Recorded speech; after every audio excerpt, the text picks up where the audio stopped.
জয় মা কালী। জয় মা কালী বলেই আজকের ভিডিওটা শুরু করলাম। আজ চলে এসেছি আমাদের দুবরাজপুরের শ্মশানে কালী মায়ের মন্দিরে।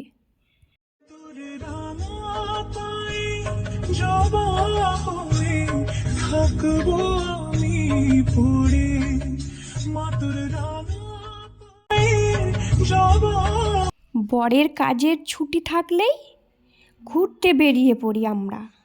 আমি আর বরমশাই দুজনেই ঘুরতে খুব ভালোবাসি। আমাদের সাথে থেকে থেকে পরিও এখন ঘুরতে শিখে গেছে। আমি মনে করি জীবনে ভালো থাকার জন্য ঘোরাটাও দরকার। তোমরা কি বলো? তারপর চলে গিয়েছিলাম কসমোবাজার মল, কিছু কেনাকাটা ছিল। আর ওখানে গিয়ে পড়ি একটা টেডি বিয়ার নিজেই নিয়ে খেলা করছিল, আর ওটা নেবার জন্য খুবই জিদ করছিল। কিন্তু বাচ্চার সব জিদ সবসময় পূরণ করা উচিত নয়, আর ওটা ওকে কিনেও দিইনি, কারণ ওর অনেক কটাই টেডি বিয়ার আছে। তো ভিডিওটা এই পর্যন্ত, টাটা।